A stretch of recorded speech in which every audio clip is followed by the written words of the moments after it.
80만 년 동안의 이산화탄소 농도 변화를 보면 180ppm에서 280ppm 사이를 오르내렸습니다. 이산화탄소 농도가 높을 때는 기온이 올라가는 간빙기였고 이산화탄소 농도가 낮을 때는 빙하기였죠. 그런데 산업혁명 이후 인류가 배출하기 시작한 인위적인 이산화탄소 농도 증가로 인해서 2024년 5월 현재 244ppm을 넘어섰습니다. 즉 산업화 이전에 비해서 이산화탄소 농도가 50% 이상 증가한 것이죠. 엘니뇨의 영향도 있었지만 2024년에는 기온도 산업화 이전에 비해서 1.5도 이상 상승을 했습니다. 그렇다면 앞으로 이산화탄소 농도가 2배 증가를 한다면 기온은 얼마나 올라갈까요? 네덜란드 왕립해양연구소 위트레트 대학, 브리스톨 대학의 공동 연구팀이 캘리포니아 근처 태평양에서 실시한 퇴적물 분석에 따르면 대기 중 이산화탄소 농도가 2배로 높아지면 지구의 평균 온도가 7도에서 최대 14도까지 상승할 수 있다는 결과를 얻었는데요. 연구팀은 이 결과를 2024년 6월 18일에 과학저널인 네이처 커뮤니케이션에 게재를 했습니다.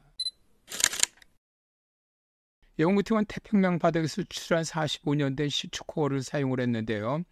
네덜란드 왕립해양연구소의 선임 과학자이자 위트리트 대학의 유기지구 화학 교수인 야포 시닝어 담스대 교수는 그 지점의 해저가 수백만 년 동안 산소가 없는 상태였기 때문에 시추액이 연구자들에게 매우 매력적이었다. 산소가 없게 유기물이 미생물에 의해 빠르게 분해되지 않고 더 많은 탄소가 보존된다라고 말하는데요.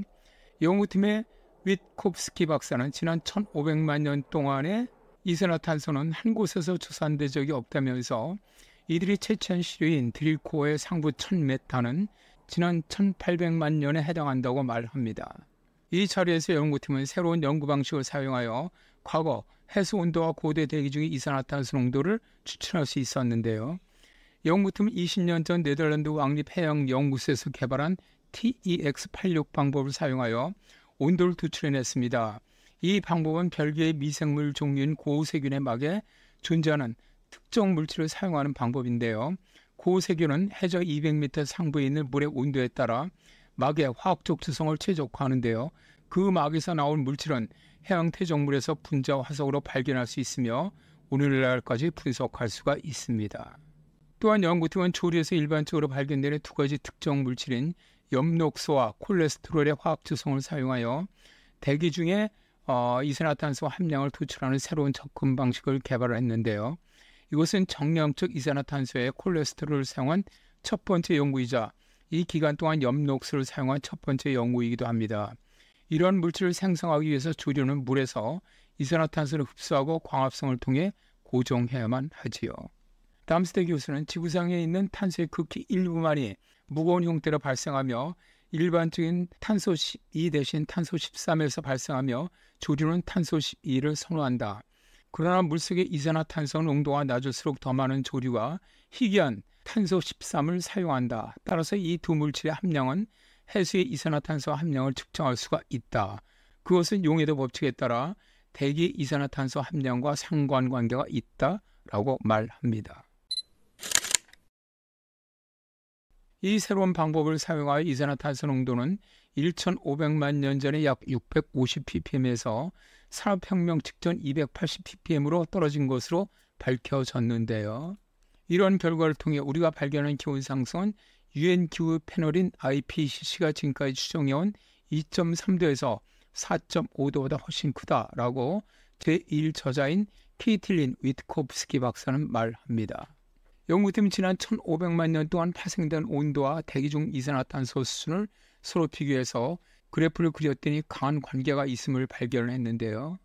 1500만 년 전의 평균 기온은 18도를 넘었는데 이것은 오늘날보다 4도가 더 따뜻하고 유엔 정부 간 기후 패널이 가장 극단적인 시나리오에서 2100년을 예측한 수준과 비슷한 수준입니다. 연구팀은 현재보다 이산화탄소 농도가 2배 이상 높아진다면 지구의 평균 온도가 7도에서 최대 14도까지 상승할 수 있다는 결론을 얻었는데요.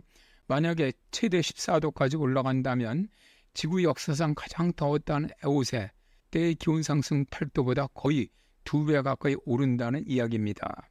이 경우 거의 모든 생태계가 멸종 수준이 될 것으로 보이고요.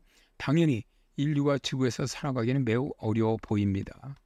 연구팀은 이 연구는 이산화탄소 배출량을 줄이기 위한 조치를 너무 적게 취하고 있고 배출량을 상쇄하기 위한 기술 혁신도 거의 구현하지 않을 경우 미래에 어떤 일이 일어날 수 있는지 엿볼 수가 있다. 이 연구의 분명한 경고는 이산화탄소 농도가 현재 우리가 고려하고 있는 것보다 온도에 더 큰 영향을 미칠 가능성이 있다는 것이다 라고 경고합니다.